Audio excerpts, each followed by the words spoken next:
Welcome to the Holy Bible ASMR. Today we're going to be reading Genesis 17, Genesis 18, Genesis 19. Genesis 17. When Abram was 99 years old, the Lord appeared to Abram and said to him, I am God Almighty. Walk before me and be blameless, that I may make my covenant between me and you, and may multiply you greatly. Then Abram fell on his face, and God said to him, Behold, my covenant is with you, and you shall be the father of a multitude of nations. No longer shall your name be called Abram, but your name shall be Abraham. For I have made you the father of a multitude of nations. I will make you exceedingly fruitful. I will make you into nations, and kings shall come from you. And I will establish my covenant between me and you and your offspring after you throughout the generations, for an everlasting covenant, to be God to you and your offspring after you. And I will give you and your offspring after you the land of your sojournings, and all the land of Canaan, for an everlasting possession, and I will be their God. And God said to Abraham, As for you, you shall keep my covenant, you and your offspring after you throughout their generations. This is my covenant which you shall keep between me and you and your offspring after you. Every male shall be circumcised. You shall be circumcised in flesh of the foreskin, and it shall be a sign of the covenant between me and you. He who is 8 days old among you shall be circumcised, every male throughout your generations, whether born in your house or brought with your money, from any foreigner who is not of your offspring. Both he who is born in your house and he who is brought in with your money shall surely be circumcised. So shall my covenant be with your flesh, an everlasting covenant. Any uncircumcised male who is not circumcised in the flesh of his foreskin shall be cut off from his people. He has broken my covenant. Isaac's birth promised. And God said to Abraham, As for Sarai, your wife, you shall not call her name Sarai, but Sarah, she be her name. I will bless her, and moreover I will give you a son by her. I will bless her, and she shall come from nations. Kings of people shall come from her. Then Abraham fell on his face and laughed and said to himself, Shall a child be born to a man who is 100 years old? Shall Sarah, who is 90 years old, bear a child? And Abraham said to God, Oh, that Ishmael might live before you. And God said, No. But Sarah, your wife, shall bear you a son, and you shall call his name Isaac. And I will establish my covenant with him as an everlasting covenant for his offspring after him. As for Ishmael, I have heard you. Behold, I blessed him, and will make him fruitful and multiply him greatly. He shall father 12 princes, and I shall make him into a great nation. But I will establish my covenant with Isaac. Sarah shall bear you at this time next year. When he had finished talking with him, God went up from Abraham. Then Abraham took Ishmael, his son, and all those born in his house were brought with his money, every male among them, the men of Abraham's house. And he circumcised their flesh and their foreskin that very day, as God had said to do him.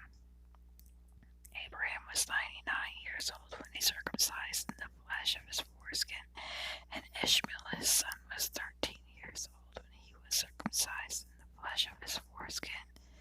That very day Abraham and his son Ishmael were circumcised, and all the men in his house, those who were born in the house and those who were brought with money from a foreigner, were circumcised with him.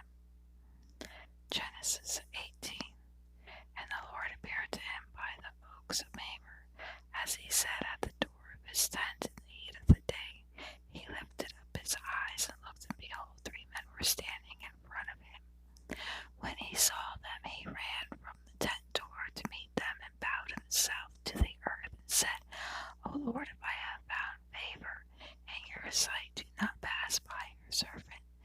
Let a little water be brought, and wash your feet, and rest yourselves under the tree, while I bring a morsel of bread, that you may refresh yourselves, and after that you may pass on, since you have come to your servant. So they said, Do as you have said. And Abraham went quickly into the tent.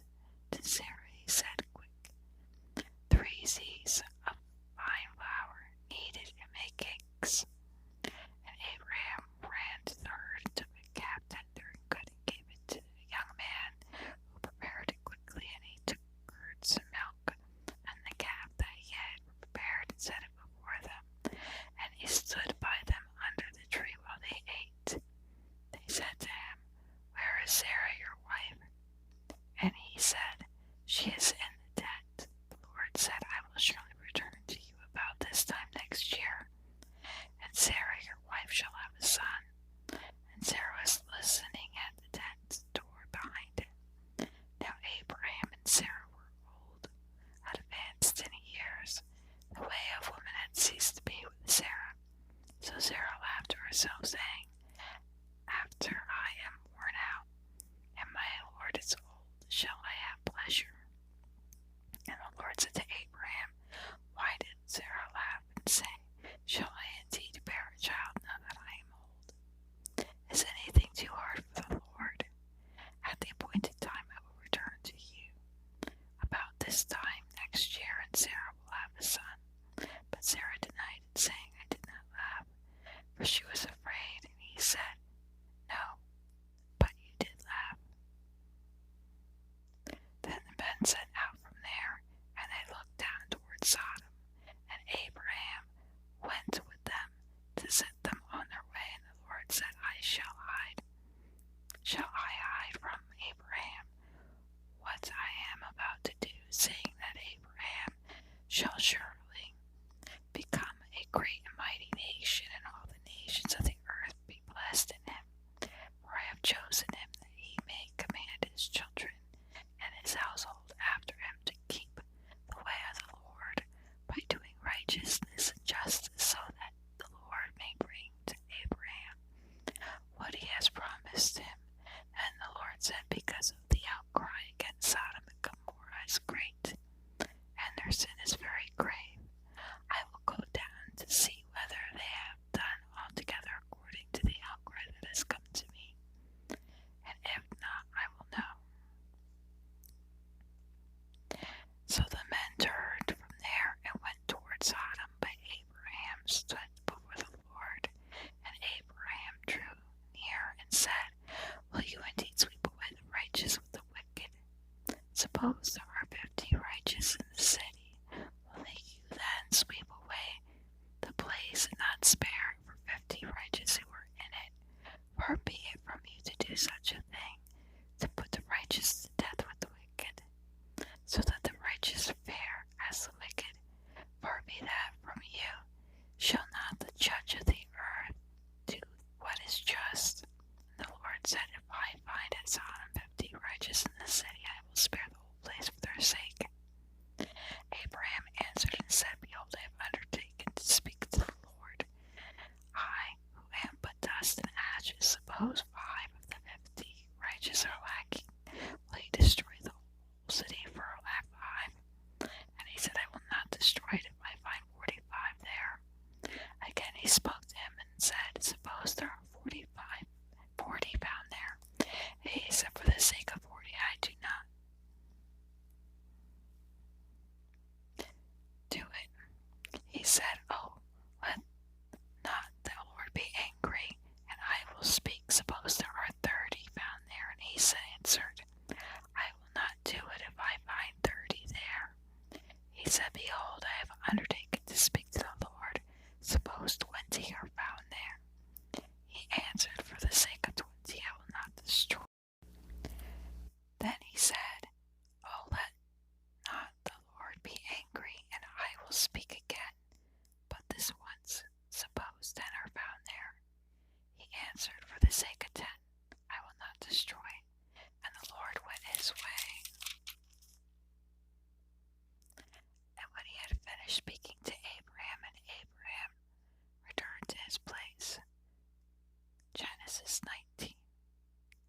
rescues Lot.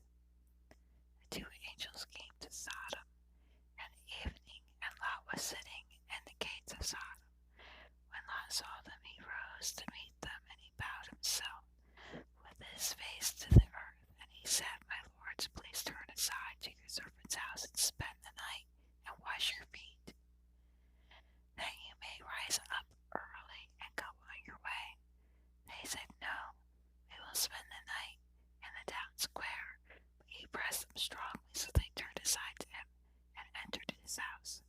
And when he made them a feast and baked unleavened bread, and they ate. But before they lay down, the men of the city, the men of Sodom, both young and old, all the people to the last man, surrounded the house. They called to Lot, "Where are the men who come to you tonight? Bring them out to us that we may know them."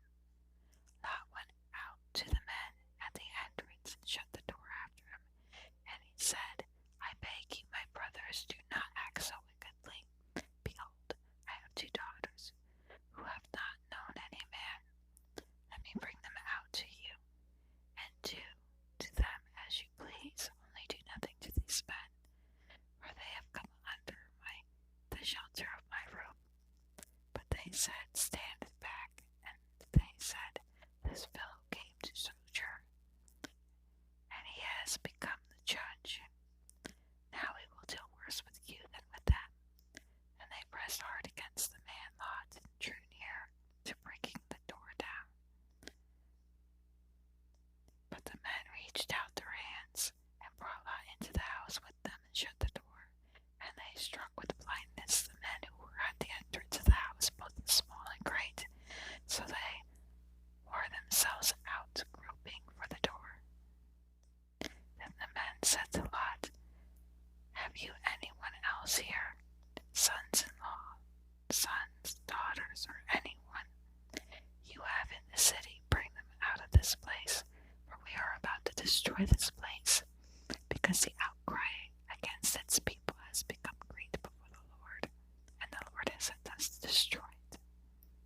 So Lot went out and said to his sons-in-law, who were married to his daughters, "Up, get out of this place, for the Lord is about to destroy the city."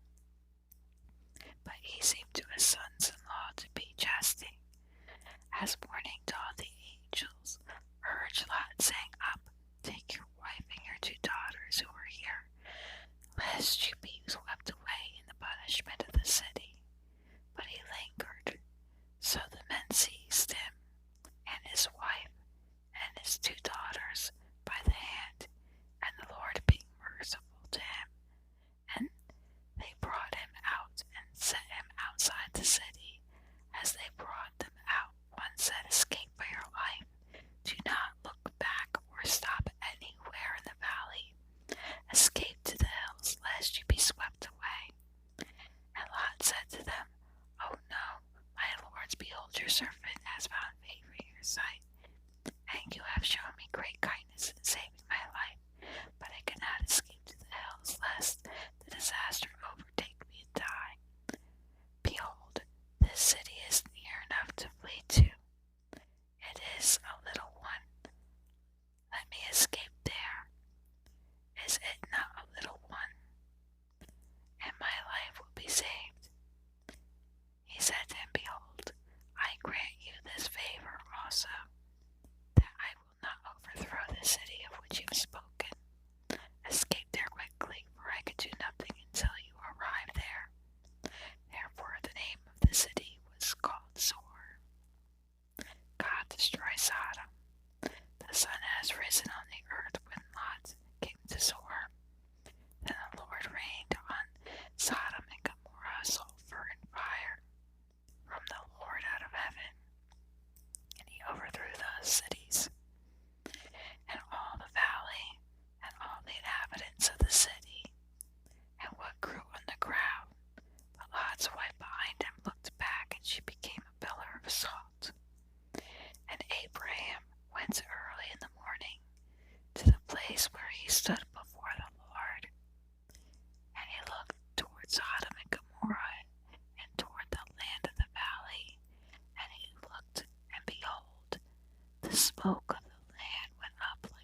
preserve offspring from her father.